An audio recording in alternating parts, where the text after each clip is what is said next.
বসো রূপসী খানে। হঠাৎ কি মনে করে এসেছো? এই যে তোমার নতুন বৌমার সাথে দেখা করতে এসেছি। তা শরীর ঠিক আছে তোমার? হ্যাঁ, শরীর ঠিক আছে, এই যে হাঁটতে এসেছিলাম তাই আসলো। দাঁড়া আমি বৌমাকে ডাকি। বৌমা। হ্যাঁ মা, বলুন।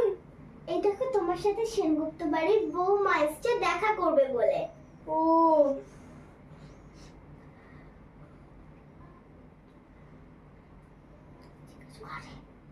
তোমার নাম কি? আমি হলাম পুচু। ও আচ্ছা একটা কথা জিজ্ঞাসা করব। হ্যাঁ বলো। তোমার পেটটা এত মোটা কেন? আমার পেটে ছোট্ট একটা পুচকি আমার বাচ্চা আছে, আমি ওকে অনেক ভালোবাসি। এত যখন ভালোবাসো তাহলে ওকে খেয়ে ফেলে